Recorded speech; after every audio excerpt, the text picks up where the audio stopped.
पहले सम्मानित बुजुर्ग, नौजवान साथी और इस गांव की सरदारी, मंच पर बैठे समस्त बुद्धिजीव, अगर मैं किसी एक का भी नाम लूंगा या किसी एक का नाम मेरे मुंह से रह गया तो शायद उनका अपमान होगा। इसलिए आप सभी के चरणों में हरियाणा से आए अरस शिकारा की हाथ जोड़कर राम राम सा।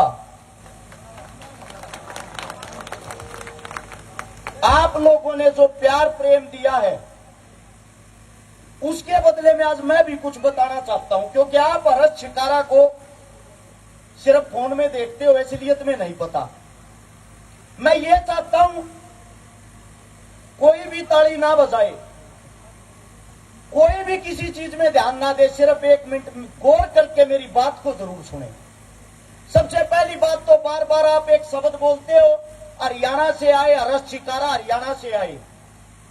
आप ही के पास में ददरेवा गांव होगा चूरू में। आप सभी को बता दूं, हमारे पूर्वज, हमारा गांव इसी राजस्थान की पावन धरा के ददरेवा गांव से गया और वो जिम्मेदारी आप लोगों ने लगाई थी। जिस वक्त दिल्ली को अलाउद्दीन खिलजी लूट रहा था, उस वक्त वो जिम्मेदारी लगाने के लिए आप लोगों ने वहां दिल्ली के बॉर्डर पे भेजा था। आप सभी को बता देता हूं, हरियाणा से पहले हम भी इसी राजस्थान की मिट्टी से पैदा होके गए हैं। अब बात आती है बड़े भाई साहब, क्या गुरुजी, हमारे गुरुजी ने बताया कि हरभजन सिंह को बुलाने वाले थे। बात हुई किसी सेलिब्रिटी को बुलाओ, गुरुजी ने फिर मेरा नाम लिया कि अरस शिकारा को बुलाया। सबसे पहले तो आप कहीं भी देख लेना, मैं जब मंच पे बोलना शुरू करता हूं उससे पहले अपनी पगड़ी, अपनी माला उतार कर अपनी बात रखता हूं। वो इसलिए क्योंकि पगड़ी का वजन बहुत भारी होता है, मेरे मुंह से कोई गलत शब्द ना निकल जाए। और माला इसलिए निकालता हूं, मैं कोई नेता मंत्री नहीं हूं। मेरी हकीकत क्या है उसको जानो, मेरी औकात क्या है उसको जानो। झूठे हवाई किले बनाना हमारे बस की नहीं है। मेरी हकीकत यह है, मैं सोनीपत के सेक्टर 23 के अंदर एक किराए के मकान में रहता हूं। अगर मेरे घर के बाहर 20 आदमी आ जाए और फोन करे, अरस शिकारा भाई कहां हो, आपके साथ चाय पानी पीनी है, शर्म से मेरा मुंह लाल हो जाता है, क्योंकि मेरे पास उस किराए के मकान में भी 2 कमरे हैं, 20 आदमी बैठाने की जगह नहीं है। यह है मेरी हकीकत। मेरा बाप, मेरा पिता 1 किले का जमींदार है, मजदूर है, मजदूरी करने वाला। और वो जो 1 किला है वो भी मेरे भाई के पास है, मेरे पास नहीं, क्योंकि वो मेरे से छोटा है। मेरा जो हिस्सा बनता है मेरा यही है, मैंने अपने भाई को दे रखा है। अब बात आती है मेरी काम करने की। मुझे एक चीज का बड़ा दुख है। आप लोगों को एक बात बता दूं पहले, मैं किसी गांव का सरपंच तो छोड़ो, नंबरदार तक नहीं हूं। बड़े बड़े ऑफर मेरे पास भी आते होंगे, कांग्रेस के, बीजेपी के, अन्य पार्टियों के, अन्य दलों के। मलाई मैं भी चाट सकता हूं, मजा मैं भी ले सकता हूं सरकारों का। लेकिन मैं आप सबको एक बात बता देता हूं, हम भाईचारा जोड़ के ये दिखाना चाहते हैं, हम किसान मजदूर बिना पद के ही पावर में है। नेता हमारे से है, हम नेताओं से नहीं।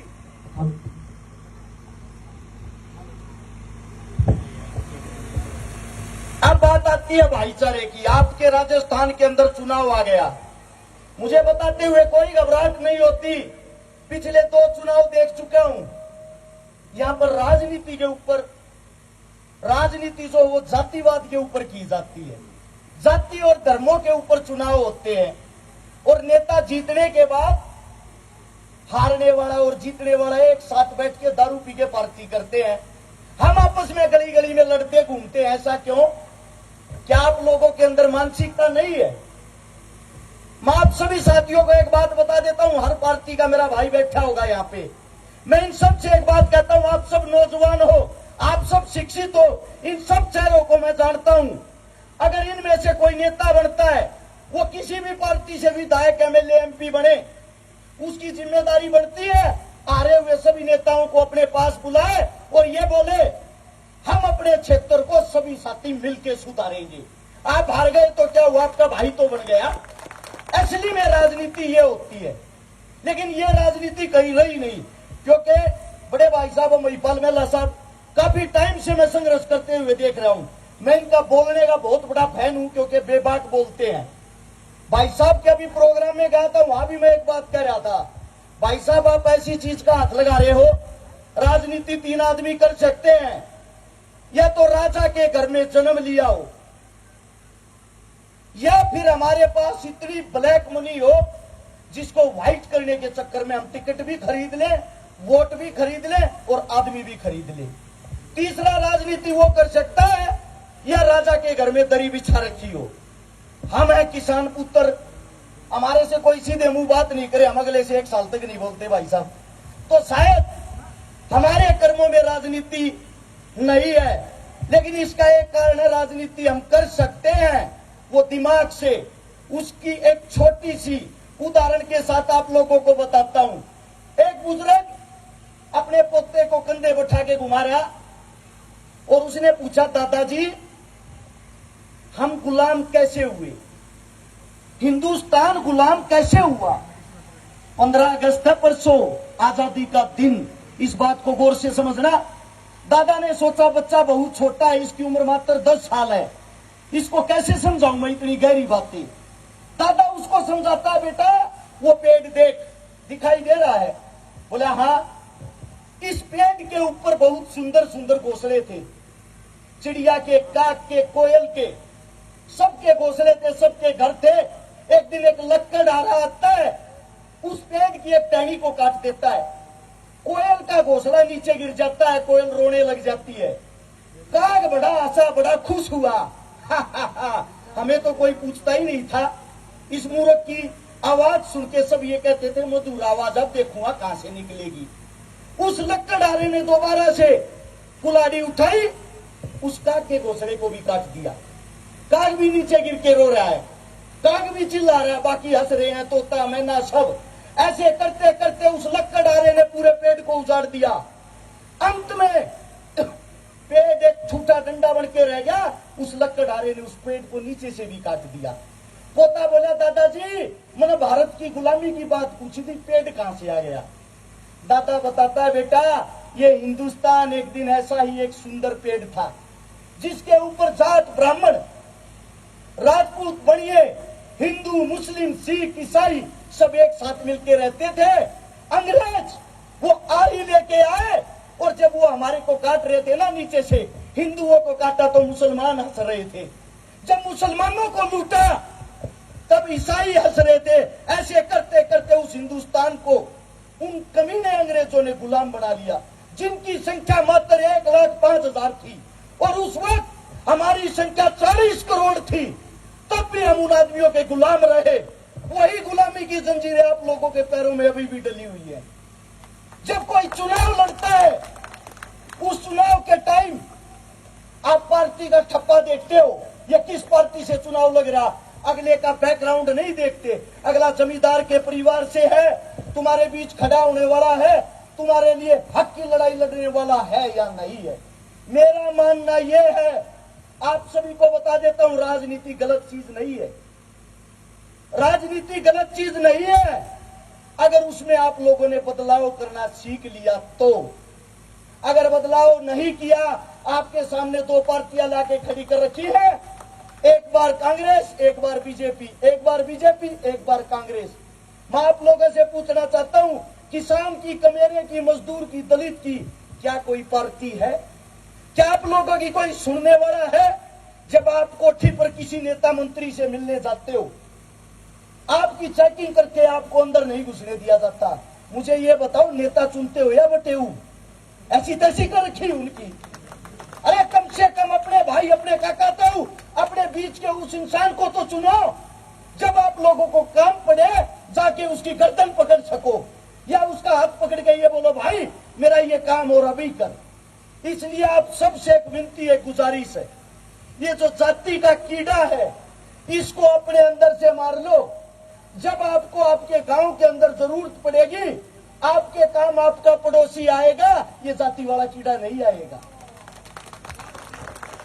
आप सभी साथियों से एक बात और बताता हूं, जाति भगवान ने दो बनाई थी, एक मर्द एक औरत, और आप लोगों ने यहां आके अपने मतलब अपने स्वार्थ के लिए जात बनिए वाल्मीकि बन के घूम रहे हो। ये जातियां इसलिए बनाई थी ताकि आप लोगों की जो गुलामी की जंजीरें हैं उनको बांध कर ये नेता लोग अपनी कुर्सी की तरफ खींचते रहे। क्या करेंगे? एक जाट पर अत्याचार करेंगे, अगले दिन पोस्टर छपवा देंगे, जाटों की बेइज्जती की फलानी सरकार ने। एक वाल्मीकि पर अत्याचार करेंगे, अगले दिन खबर दे देंगे वाल्मीकियों पर अत्याचार किया सरकार ने। ये हर लड़ाई को एक व्यक्ति विशेष से जाति पर लाकर छोड़ देते हैं। अगर कोई मुसलमान मुस्लिम बलात्कार करता है, पूरे हिंदुस्तान की खबर के अंदर आएगा। अगर वही बलात्कार किसी हिंदू ने किया होता, एफआईआर तक नहीं लिखी जाएगी। इतना भेदभाव क्यों? क्योंकि बलात्कारी बलात्कारी ही होता है, वो किसी भी जाति किसी भी धर्म से हो। आप सभी साथियां खेलने के लिए आए हो, मैं वापिस खेल पे आता हूं, लेकिन ये बातें मैंने आप लोगों को इसलिए बताई, ये सब शिक्षित हैं, पढ़े हुए हैं। मैं पढ़ा हुआ नहीं हूं, मैं कढ़ा हुआ हूं। मैं इनके बीच से जो बातें सुन रहा हूं वो आप लोगों को बताता हूं, और सच्चाई बड़ी कड़वी होती है दोस्तों। आप लोगों को एक बात बता देता हूं, 10, 20, 50, 100 करोड़ रुपए एक रात के अंदर मैं भी कमा सकता हूं, लेकिन जमीर बेचकर अमीर होना, क्या अमीर होना। आप सभी साथियों से एक बात बताता हूं, हरियाणा से इतनी दूर आकर इतनी रात को क्या किसी नेता मंत्री के लिए भाईचारा इकट्ठा हो जाता? भाईचारे की कोई कीमत नहीं होती, भाईचारा अनमोल होता है। इसको जैसे आप मेरे को जो सम्मान जो प्यार दे रहे हो, आपके क्षेत्र के जितने भी भाई हैं जो किसी भी फील्ड में तैयारी कर रहे हैं, ये ताकत इनको दो ताकि ये तुम्हारी ताकत बनके तुम्हारे काम आई। अगर अरज शिकारा की कहीं जरूरत इन भाइयों को भी पड़ती है, हो सकता है एक क्षेत्र से 2-2, 3-3 भावी विधायक बैठे हों। अगर इनका कहीं कोई साठगांठ होती है, हाथ पैर जोड़ के एक परिवार बनाने की कोशिश हम करेंगे। पहले इनको ताकत तो दो। जब आपके किसी नेता मंत्री के अंदर ताकत होगी तो आपके पैरों के अंदर ताकत होगी। बाबा साहब भीमराव अंबेडकर ने जो संविधान बनाया, उसके अंदर एक बात बता देता हूं, सबसे पहले जो चुनावी प्रक्रिया शुरू हुई, सरपंची के चुनाव, वो आपके राजस्थान से ही शुरू हुए थे। पूरे हिंदुस्तान के अंदर आप लोगों को एक बात बताता हूं, हम सरपंच इसलिए चुनते हैं कि सरपंच बनकर हमारे गांव की सारी कमियां सरकार को जाके बताए। लेकिन सरपंच क्या करता है, चुनने से पहले तो गांव का बेटा, चुनने के बाद पहले चाहिए फॉर्चूनर, और फिर